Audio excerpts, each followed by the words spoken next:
Hello everyone, আপনারা দেখছেন Bengali trading YouTube channel. Bengali trading YouTube চ্যানেলে আপনাদের স্বাগত জানাই। আমি আগের ভিডিওতে আপনাদের একটা স্ট্র্যাটেজি শিখিয়েছিলাম যে 20% অ্যাবাভ গ্রিন ক্যান্ডেল বেঞ্চ। তো আজকে আমি আপনাদের দুটো স্ট্র্যাটেজি শেখাবো।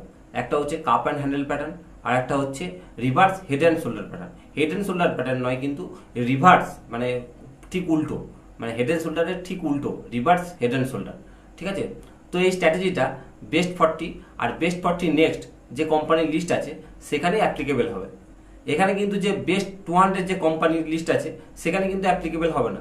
শুধুমাত্র বেস্ট 40 আর বেস্ট 40 নেক্সট যে কোম্পানিগুলো আছে সেখানেই এটা অ্যাপ্লিকেবল হবে। দ্বিতীয় নম্বর হচ্ছে এর কোনো স্টপ লস থাকবে না। এবং 3 নম্বর, এটা হচ্ছে কোনো রকম উইকলি চার্ট বা মান্থলি চার্ট বা মিনিটের চার্ট সেখানে নয়, শুধুমাত্র ওয়ান ডে চার্টে ট্রেডটা নিয়ে হবে। বুঝতে পারছেন?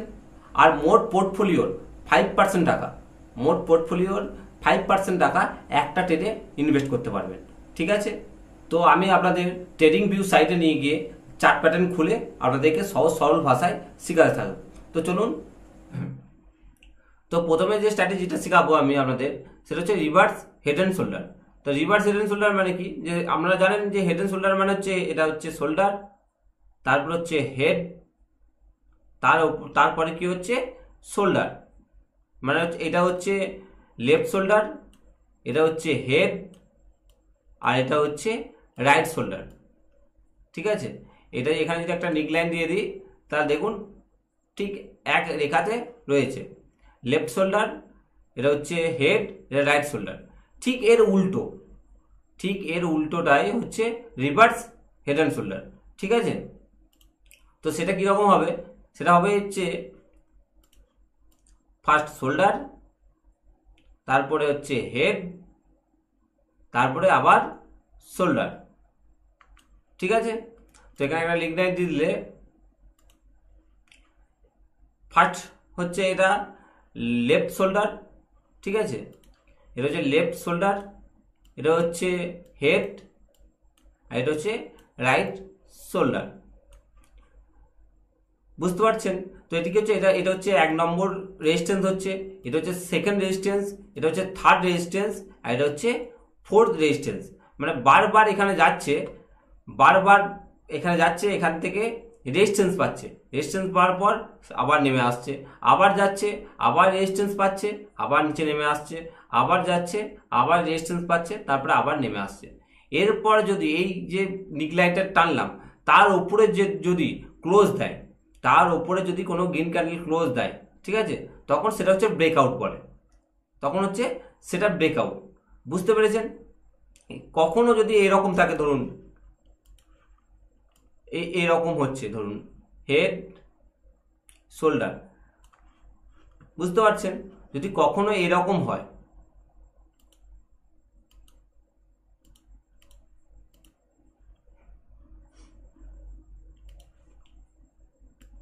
ধরুন এখান থেকে এরকম, ঠিক আছে, তো এইটা কিন্তু অ্যাপ্লিকেবল হবে না। এইটা যখন এরকম যদি দেখতে পান, এরকম বা তার ঠিক উল্টো দিকে এরকম রয়েছে, ধরুন এই এখান থেকে এই রকম, এগুলো কখনোই অ্যাপ্লিকেবল হবে না। এটা হতে হবে স্ট্রেট হতে হবে। ঠিক আছে? এটাকে যেমন হতে হবে, এটা হচ্ছে স্ট্রেট। স্ট্রেট বলতে কি, পুরোটাই যেন সোজা হয়, সমান্তরালভাবে হয়। এই যে এখানে সমান্তরাল রেজিস্ট্যান্স, এই যে first resistance, second resistance, third resistance আর ফোর্থ রেজিস্ট্যান্স যেন একসাথে থাকে। বুঝতে পেরেছেন? যে জানো এইটা একটা ওপরে, এটা একটা নিচে, সেরকম নয়, যেন তিনটে এক ইয়েতে থাকতে হবে। বুঝতে পেরেছেন? আমি আপনাদেরকে চার্টে নিয়ে যাচ্ছি।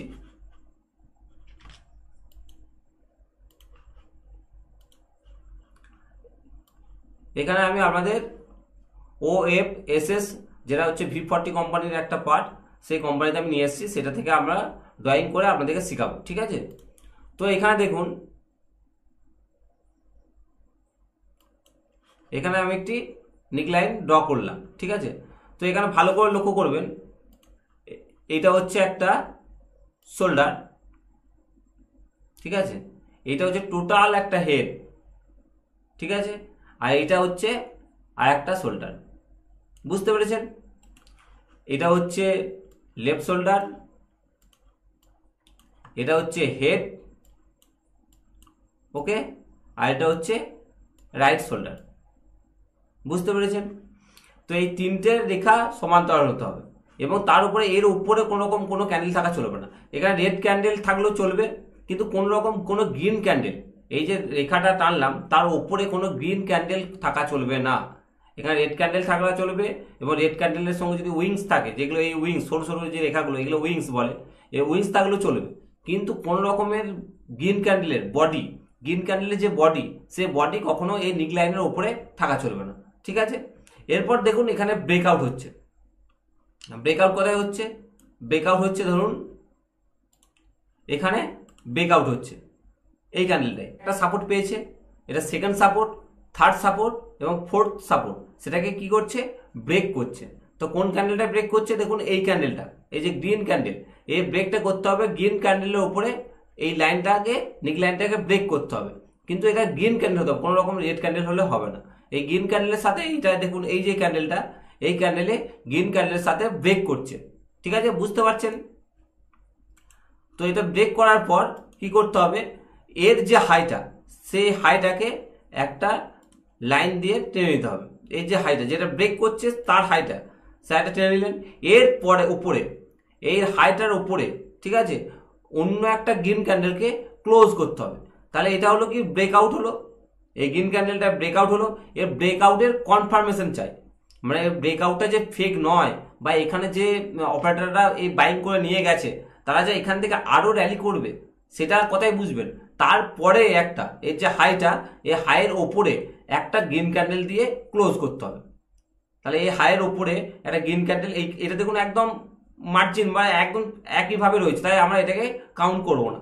আমরা কোনটা কাউন্ট করব? এইটা, ধরুন এই ক্যান্ডেলটা, এই ক্যান্ডেলটা আমরা কাউন্ট করব, মানে এটা এর হাইটাকে ব্রেক করে ক্লোজ করেছে।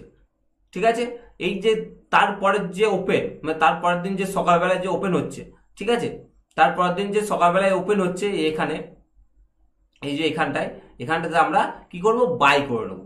কি করব? বাই করব। তার আমাদের টার্গেট কি হবে? টার্গেট হবে হচ্ছে যে এর যে হেডটা, যে হেডের একদম লো, এই যে হেডের যে একদম লো, এই লোটা থেকে এর নিক লাইন পর্যন্ত আমরা ড্র করব এবং সেটাকে এর ওপর নিক লাইনের ওপরে পেস্ট করে দেবো। ঠিক আছে, এই যে এলো দেখুন 52.53%। আমাদের টার্গেট কত দাঁড়ালো? 4874। 4874 হচ্ছে টার্গেট দাঁড়ালো। ঠিক আছে, তো আমরা এখানে বাই করে নিলাম। বাই করার পর দেখুন এখানে টার্গেট হিট হয়েছে, হিট হয়ে যাওয়ার পর কি আবার স্টক নেমে গেছে। তাই আপনারা যখন বাইং করবেন তখনই আপনাদের কাছে টার্গেট চলে এলো। তো বাইং করার সঙ্গে সঙ্গে আপনারা যেখানে আপনাদের সেলিং জায়গা যেখানে পাচ্ছেন, বা সেল যেখানে করতে বলছে টার্গেট অনুযায়ী বা চার্ট অনুযায়ী, সেখানে গিয়ে আপনারা জিডি অর্ডার লাগিয়ে রেখে দেবেন। তো এখানে বাইং করার পর এখানে আপনারা সেল করছেন। তো এখান থেকে বাইং এখানে করেছেন বাইং আর সেল করছেন, ধরুন এখানে সেল করেছেন। তো কতদিন? 326 ডে। ঠিক আছে, মানে 11 মান্থ। 11 মান্থে আপনার গেন কত? 43%, 43.53%। বুঝতে পেরেছেন? সিঙ্গেল শট, মানে একটা ট্রেড নেবেন আপনি, সেই ট্রেডেতে 43% রিটার্ন। ঠিক আছে, কিন্তু এখানে আপনি দেখুন যখন আপনি ট্রেডটা নিয়েছেন, ট্রেডটা নেওয়ার পর থেকে এখান থেকে এতগুলো দিন, প্রায় 184, মানে 6 মান্থ কিন্তু স্টকটা কোনো রকম নড়াচড়া করেনি, মানে সবসময় সেটা মাইনাসে ছিল, কখনো সেটা প্লাসে যায়নি। তো এর মাঝখানে আপনারা কনফিডেন্স হারিয়ে আপনারা যদি ভাবেন যে বিক্রি করে দিয়ে চলে আসবো, তাহলে ভুল হবে। স্টক মার্কেটে এইরকমই, স্টক মার্কেটে আপনাদেরকে সময় দিতে হবে। ঠিক আছে, স্টক মার্কেটে সময় দিতে হবে। আপনারা এটা যদি ভাবেন যে আজকে আমি টাকা লাগাবো, কাল বাদ পরশুই আমার টার্গেট হিট হয়ে যাবে, তা হয় না। তার জন্য আপনাকে সময় দিতে হবে। বুঝতে পেরেছেন? আমরা তো কেউ ভগবান নয় যে আমরা কেনার পরেই বুঝতে পারবো যে এখানে সেল হয়ে যাবে, বা কেনার পরেই আমাদের সেলিং অর্ডার লেগে যাবে, তা তো নয়। আমরা হচ্ছে ভগবানের অংশ। ঠিক আছে, তার জন্য আমরা কখন সেল টার্গেট হিট হবে সেটা আমরা কেউ জানি না। তা যতদিন না সেল টার্গেট হিট হচ্ছে ততদিন আপনারা বসে থাকতে হবে। মানে যে গাড়িতে আপনি চেপে পড়েছেন, যতক্ষণ না আপনার গন্তব্যস্থলে পৌঁছাচ্ছে ততক্ষণ পর্যন্ত আপনার সেই সিটি বসে থাকতে হবে। ঠিক আছে, এবং যখন গন্তব্যস্থানে পৌঁছে যাবেন তখন কিন্তু সেখানে নেমে যেতে হবে, নাহলে আবার যেখান থেকে গিয়েছিলেন সেখানে ফিরে চলে আসবেন। ঠিক দেখুন এখান থেকে যখন টার্গেট হিট হয়েছে আবার নিচে স্টক নেমে চলে এসছে। বুঝতে পেরেছেন? তো এরপর আমি আপনাদের কাপ অ্যান্ড হ্যান্ডেল প্যাটার্ন স্ট্র্যাটেজিটা শেখাবো। ঠিক আছে, এখানে কাপ অ্যান্ড হ্যান্ডেল প্যাটার্ন হচ্ছে, তো এখানে কাপ অ্যান্ড হ্যান্ডেল প্যাটার্ন হচ্ছে কি, যে এখানে যেমন লেফট শোল্ডার ছিল, এখানে লেফট শোল্ডার থাকবে না, এখানে শুধু হেড থাকবে। ঠিক আছে, আর হচ্ছে আপনার শোল্ডার থাকবে, মানে কিছুটা কাপ আর কিছুটা হ্যান্ডেলের মতো দেখতে হয়। একটা কাপের যে কাপ আর হ্যান্ডেল যেমন দেখতে হয় সেরকম দেখতে হবে। ধরুন এরকম একটা কাপ এবং তার সাথে হ্যান্ডেল, বুঝতে পারছেন? তো এটাই হচ্ছে কাপ অ্যান্ড হ্যান্ডেল প্যাটার্ন। ঠিক আছে, তো এটা হচ্ছে ফার্স্ট রেজিস্ট্যান্স, এটা হচ্ছে সেকেন্ড রেজিস্ট্যান্স, এটা হচ্ছে থার্ড রেজিস্ট্যান্স, অর্থাৎ এটা ব্রেকআউট। এখানে ঠিক সেমই জিনিস, এখানে হচ্ছে ঠিক সেমই জিনিস। যেমন হচ্ছে ধরুন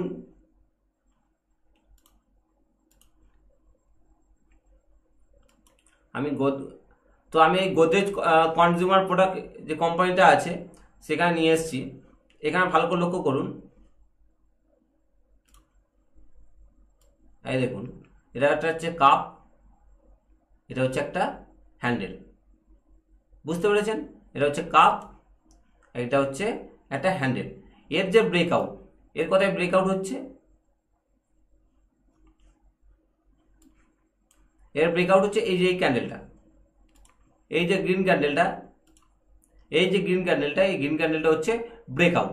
তো এই ব্রেকআউটের যে হাই, এই ব্রেকআউটের হাইয়ের কাছে আমি একটা লাইন ড্র করে দেবো। ঠিক আছে, এই হাইয়ের উপরে যদি ক্লোজ করতে হবে, এই হাইয়ের উপরে ক্লোজ করতে হবে, তাহলে সেটা কি আমরা কনফার্মেশন পেয়ে গেলাম, ব্রেকআউটের কনফার্মেশন, মানে এটা যে ফেক ব্রেকআউট নয় তার আমরা কনফার্মেশন পেয়ে গেলাম। তাহলে এর যে ব্রেকআউটের ওপরে যেটা এইটা দেখুন, এই ক্যান্ডেলটাতে হচ্ছে ব্রেকআউট ক্যান্ডেলের হাইয়ের উপরে ক্লোজ করেছে। ঠিক আছে, তো কখন আমরা এন্ট্রি নেবো, এই তার পরের ক্যান্ডেলের যে ওপেন, এর পরের ক্যান্ডেলের ওপেন, অর্থাৎ এইখানে আমরা কি করব, এন্ট্রি নেব।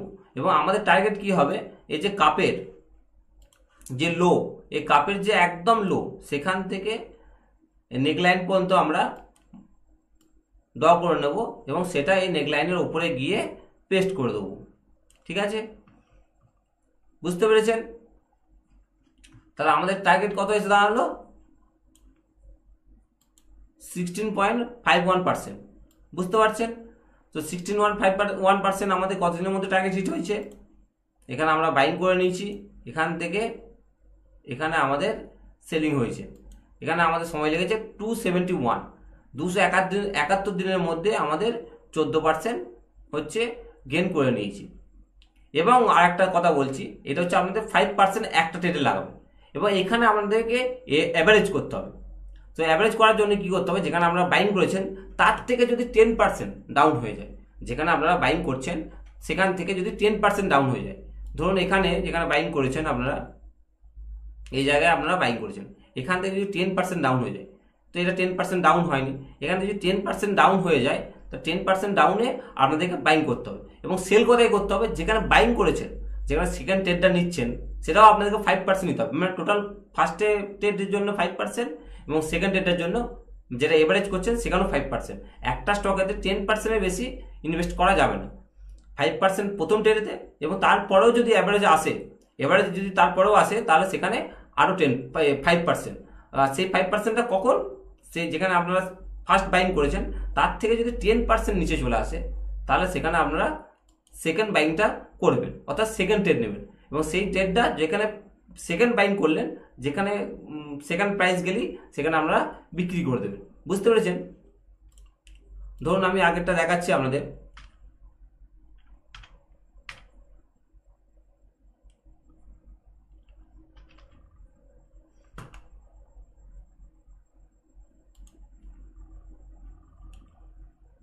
ভালো করে দেখুন,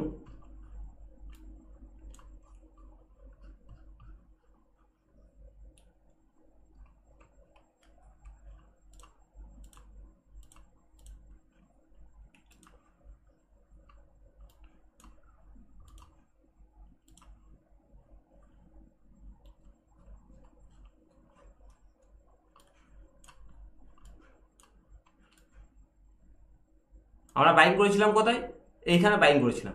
ঠিক আছে, এর বাইং থেকে যদি 10% ডাউনে হয়, তো এখান থেকে 10% ডাউনে কি এসছে, এই দেখুন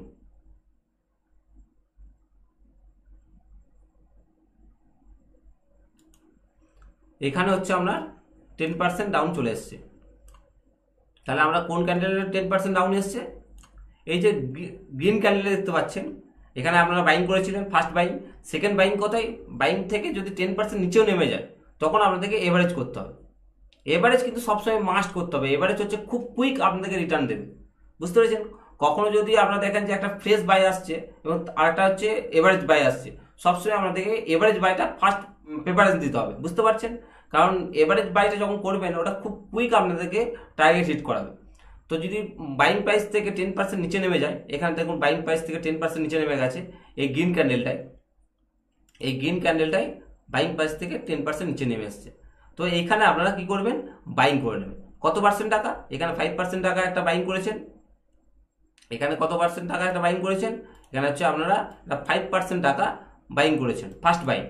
এখানে আর একটা হচ্ছে আপনার যদি আরও 10% নিচে নেমে যায় তাহলে এখানে হচ্ছে আর একটা 5% টাকা বাইং করবেন, বুঝতে পারছেন? তাহলে এখানে একটা 5% টাকা প্রথমে বাইং করেছেন, তার নিচে যদি 10% নিচে নেমে যায় তখন আপনারা একটা তার 5% টাকা, অর্থাৎ 5 আর 5 হচ্ছে 10% টাকা আপনারা টোটাল একটা স্টকেতে ইনভেস্ট করতে পারবেন, ঠিক আছে? ম্যাক্সিমাম 10%, বুঝতে পেরেছেন? তো এখানে আপনারা এসে এই জায়গাতে আপনারা বাইং করে নিলেন এবং কোথায় আপনারা সেল করে দেবেন? যেখানে আপনারা বাইং ফার্স্ট বাইং করেছিলেন, অর্থাৎ ফার্স্ট বাইং কোথায় করেছিলেন? এই লাইনটায়, এই লাইনে যখন যাবে তখন আপনারা সেখানে সেল করে দেবেন। তো এটা দেখুন, এখান থেকে এখানে হচ্ছে সেল, মাত্র 2 মাস, মানে 62 ডেজ, মানে মাত্র 62 ডেজ, মানে 62 দিনে 11.22% গেন, বুঝতে পেরেছেন? এই এভারেজ ট্রেড কখনোই ছাড়া চলবে না। এভারেজ ট্রেড যখনই আসবে এভারেজকে সঙ্গে সঙ্গে আপনাদেরকে বাইং করতে হবে, বুঝতে পেরেছেন? যদি আপনাদের পোর্টফোলিও ফুল হয়ে থাকে, মানে মনে করলেন আপনাদের পোর্টফোলিও টাকা নেই, মানে আপনাদের ব্যালেন্স নেই, তখন ঠিক আছে। কিন্তু আপনাদের কাছে মনে করলেন দুটো ট্রেড নেওয়ার পয়সা রয়েছে, দুটো ট্রেড নেওয়ার টাকা রয়েছে, সেখানে ধরুন আপনারা ফ্রেশ বাই পাচ্ছেন কিন্তু এভারেজও বাই পাচ্ছেন, আপনারা সবসময় যে এভারেজ বাই আছে সেটা প্রথম প্রেফারেন্স দিতে হবে, বুঝতে পেরেছেন? তো এই যে আমি যে দুটো স্ট্র্যাটেজি শিখালাম সেগুলোকে অবশ্যই ভালোভাবে বাড়িতে ব্যাক টেস্ট করুন, পজ করে ভিডিওগুলো দেখুন এবং ব্যাক টেস্ট করুন। ব্যাক টেস্ট করে তার রেজাল্ট কী হচ্ছে সেটা অবশ্যই ভালোভাবে দেখুন এবং দেখার পর তারপরে আপনারা সেটাতে বাইং আর সেলিং করবেন। অবশ্যই V40 আর V40 নেক্সট যে কোম্পানি আছে সেখানে বাইং করবেন। আর একটা কথা যেটা হচ্ছে এই চার্ট যখন তৈরি হবে সেটা যেন কখনোই অল টাইম হাইয়ের কাছে, এর আগে অল টাইম হাই কোথায় ছিল? এটা হচ্ছে অল টাইম হাই, ঠিক আছে? এই অল টাইম হাইয়ের কাছাকাছি, মানে এখানে গিয়ে মনে করুন ধরুন কোনো একটা হেড এন্ড শোল্ডার বা হচ্ছে আপনার কাপ অ্যান্ড হ্যান্ডেল প্যাটার্ন তৈরি হলো, তো এইখানে কোনো বাইং করা চলবে না, কিন্তু এর নিচে হতে হবে। সব সময় অল টাইম হাইয়ের থেকে নিচে যখন কোনো চার্ট প্যাটার্ন ক্রিয়েট হবে তখন হচ্ছে আপনাকে বাইং করতে পারবেন। কখনোই কিন্তু অল টাইম হাইয়ের কাছে যদি কোনো চার্ট প্যাটার্ন তৈরি হয় তখন কিন্তু বাইং করবেন না। বাইং করতে হলে অল টাইম হাইয়ের নিচে যদি কোনো চার্ট প্যাটার্ন ক্রিয়েট হয় তখন আপনারা বাইং করবেন, ঠিক আছে? তো যদি ভিডিওটি ভালো লেগে থাকে তাহলে অবশ্যই একটি লাইক করে দেবেন এবং আমার চ্যানেলটিকে সাবস্ক্রাইব করে পাশে থাকা বেল আইকনটি প্রেস করে অল নোটিফিকেশনটি অন করে দেবেন, ঠিক আছে? এবং তার সঙ্গে বন্ধু বান্ধব ফ্যামিলি মেম্বারদের আমার ভিডিওটি শেয়ার করে দেবেন এবং তারা শিখে যেন একটা ভালো টাকা বছরের পর বছর ইনকাম করতে পারে। তো দেখা হবে পরের ভিডিওতে, ততক্ষণ ভালো থাকবেন, সুস্থ থাকবেন, জয় হিন্দ।